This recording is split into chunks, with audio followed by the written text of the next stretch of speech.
శ్రీ గురుభ్యో నమః. మాఘపురాణం 7వ రోజు 7వ అధ్యాయం. శుక్లాంబరధరం విష్ణుం శశివర్ణం చతుర్భుజం ప్రసన్నవదనం ధ్యాయేత్ సర్వవిఘ్నోపశాంతయే.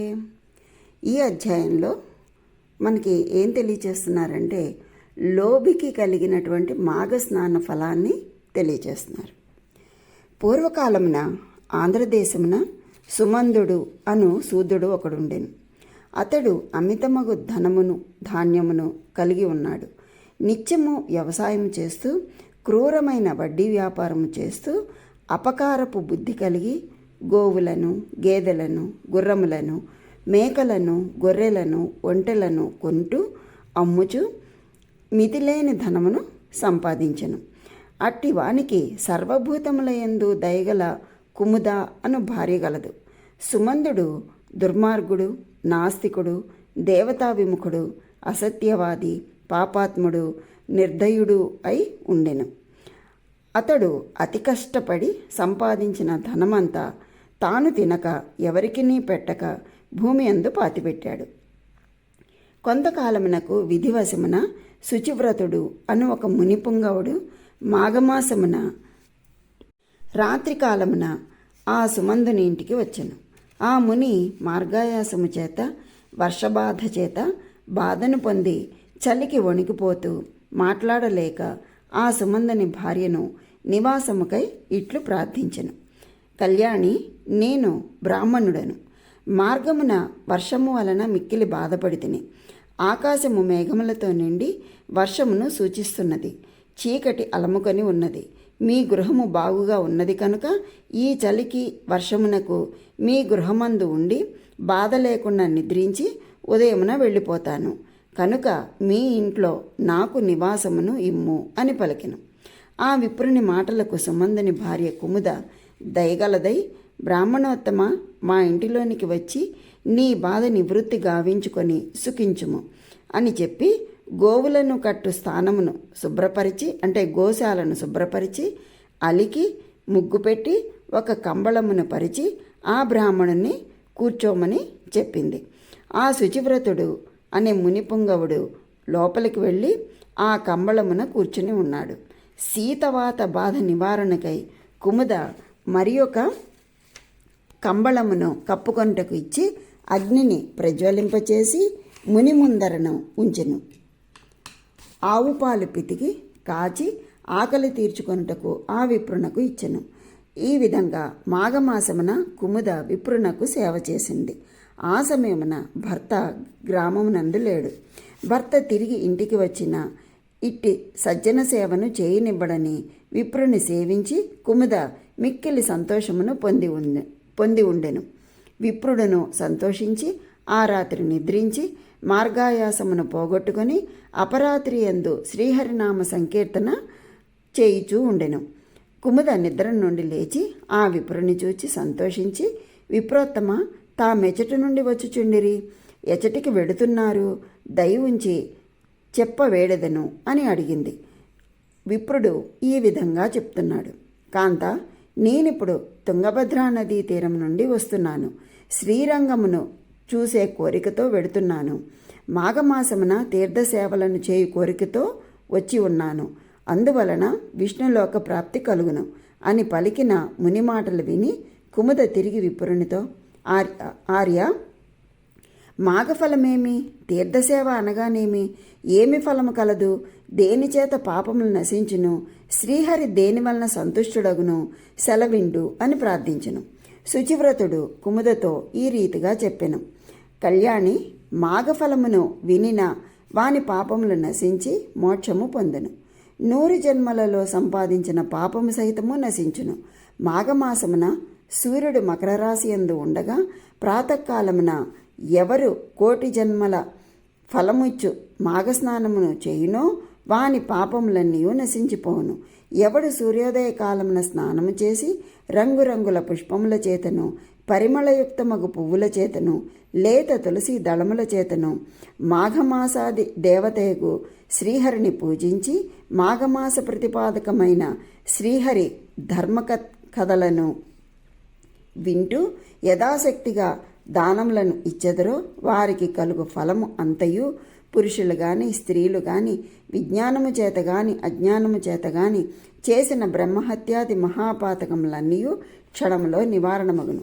మాఘమాసమున స్నానము గాని జపము గాని దానము గాని చేయక కాలము గడుపు మానవుడు అంధతామిశ్రమను నరకమున పడి శాశ్వతముగా పరులాడుచూ ఉంటాడు. ఏ ఒక్కనాడైనను మాఘమాసమున స్నానము చేయని నరుడు అనంతమగు జన్మలెత్తుచూ మహాపాపుడై రౌరవాది నరకమందు దుఃఖము అనుభవిస్తూ ఉంటాడు.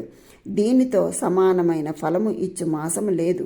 యజ్ఞయాగ దానాదుల వలన కలుగు ఫలము ఈ మాఘమాస స్నానము వలన కలుగును. శుభప్రదమైన ప్రయాగయందు ఈ మాసమున స్నానము చేయి వారికి పునరావృత్తి రహిత శాశ్వత విష్ణులోక ప్రాప్తి కలుగును. అట్లే ఈ మాసమందు కావేరి, కృష్ణవేణి, రేవ, తుంగభద్ర, సరస్వతి, గోకర్ణ, ప్రభాస, సోణ, భద్ర, గౌతమి, దక్షిణ కూపాది వేగవతి, సురదీర్ఘిక, ప్రత్యక్ కావేరి, తామ్రపర్ణి ఇలాంటి నదులందు స్నానము చేయువారు విష్ణులోకమును పొందుతారు. మాఘమాసమందు నుయ్యి, కాలువ, చెరువు, నదులు మొదలగు వాని యందు స్నానం ఆచరించే వారికి మోక్షము కలుగును. మరియు తిరిగి వారు జన్మను పొందరు. మాఘమాసమున పుణ్యక్షేత్రములందుండు జలములతో గాని గోవు పాదమంతటి నీటిలో గాని ప్రాతకాలంలో స్నానము చేసిన పాపాలు ఉండనేరవు. యమభటులు దరిచేరరు. ఇహమందంతా సుఖములను పొంది పరమందు శ్రీహరి సాన్నిధ్యమును చేరుదురు. బలవంతము చేత గాని భక్తి చేత గాని అజ్ఞానము చేత గాని మాఘస్నానం ఆచరించిన ఎడల వారికి మోక్షము కరతలామలకము. ఆ పుణ్యమును చెప్పుటకు దేవేంద్రాది దేవతలు కూడా సమర్థులు కారు. ఈ రీతిగా పలికిన శుచివ్రతుని మాటలను విని కుముద సంతోషముతో అతనిని స్తోత్రము చేసెను. మహానుభావ, మీ దర్శన భాగ్యం చేత నేను ధన్యనైతిని. మా కులము పావనమైనది, మా పితృదేవతలు తరించిరి, మా గృహము పవిత్రమైన అని మునీశ్వరునితో పలుకుతూ ఉండగా ఆ రాత్రి గడిచిపోయినది. బ్రాహ్మీ ముహూర్తమున సూర్యోదయ కాలమందు స్నానార్థము ఆ మునీశ్వరుడు బయలుదేరుచున్నంత వారి వెంట ఆ కుముదయ్యును కూడా వెన్నంటి ఇట్లనెను. విప్రోత్తమ, నా మాట వినుము, నన్ను కరుణించుము. నేను నీతో వచ్చి స్నానము చేయుదును. మునివల్లభుడు ఆమె సద్బుద్ధికి చాలా సంతసమందెను. అంతట కుముద స్నానమునకు పోవు తొందరలో ఉండగా ఆమె భర్త సుమందుడు వచ్చెను. అంత కుముద అతనితో మునికాంతుని రాకయు తన సేవయు మాఘమాస మహిమను తాన ఆ ముని వలన వినుటయు చెప్పి సూర్యోదయ కాలమున ఆ మునితో నదికి స్నానార్థము అరిగెదనని ప్రార్థించెను. అట్లు పలికిన తన భార్య మాటలను విని సుమందుండు మిక్కిలి కోపముతో, అమాయకురాల, ప్రాతకాలమున శీతల జలములందు ఏలమునియదువు? మాఘమనగా ఏమి? దాని ఫలితమేమి? ఇది అంతయు నమ్మదగినది కాదు. ఏ విప్రుడు నీకు స్నానము గురించి బోధించినాడు? కదలక ఉండుము.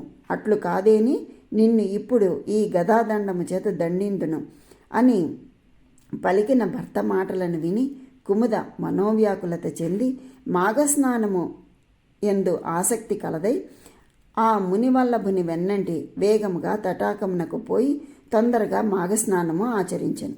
ఆ సూర్యోదయ కాలమందు మాఘమాసమున ఆ సుమందుండు భార్యకు కుముదను దండించు సంకల్పముతో కర్రని చేబూని భార్యను కొడుతూ బలాత్కారముగా ఆమెను పట్టుకొని ఉండగా ఆ విధంగా వారిరువురు జలమధ్యమున పెనుగులాటలో అతడు కూడా స్నానము చేసిన వాడయ్యెను. ఇట్లు ఒకరినొకరు నీళ్లంబడి ఇష్టమును లేకపోయినను స్నానము చేసిన వారి ఇంటికి వెళ్ళారు. విప్రుడును స్నాన సంధ్యా వందనాధికములను కావించుకొని తీర్థసేవకై తూర్పు దిక్కునకు చనెను. కొంతకాలమునకు ఆ శూద్ర దంపతులు కాలానుగతముగా రోగపీడితులై మరణించిరి.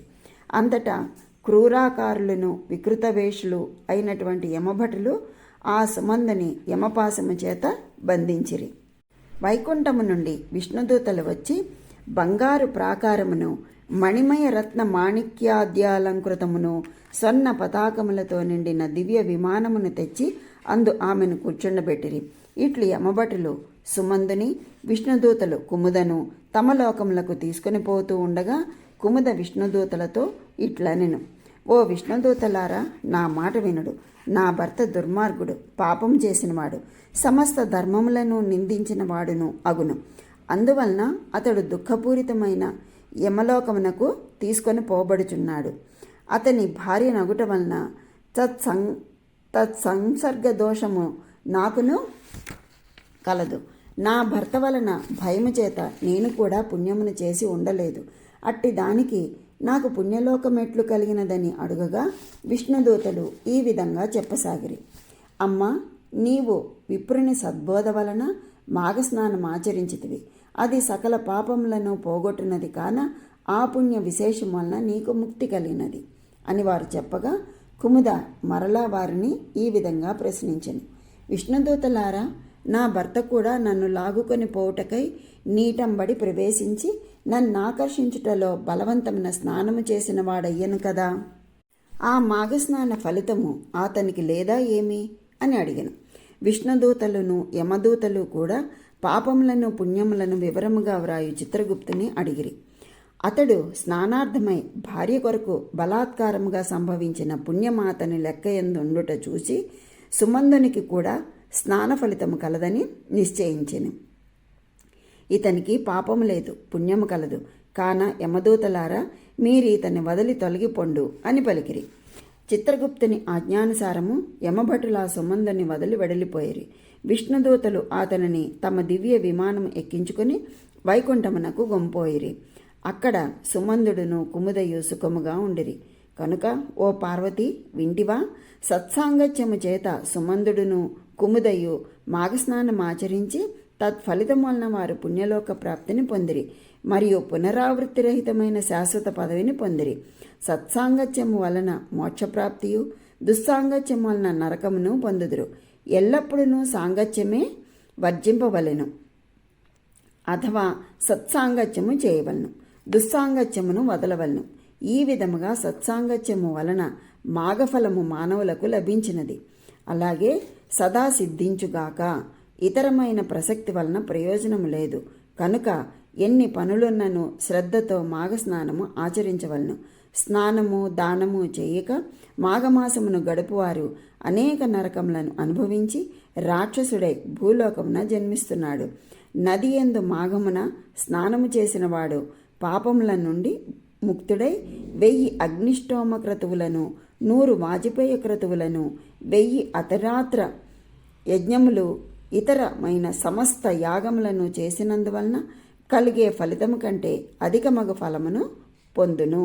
పార్వతి, మాఘమాసమున సూర్యోదయ కాలమున దైవయోగముచే విద్యుక్తముగా స్నానం ఆచరించి శ్రీహరిని పూజించిన వారు శారీరకమైన దోషముల చేత విడవబడి అంతమందు శాంతాకారమైన శరీరముతో తమ పితృవర్గముతో మిత్ర బంధువర్గముతో కూడిన వారే విశ్వ పరిపాలకుడును బ్రహ్మేంద్రాది స్తుత్యుడును అగు విష్ణు సాయుధ్యమును చేరుదురు.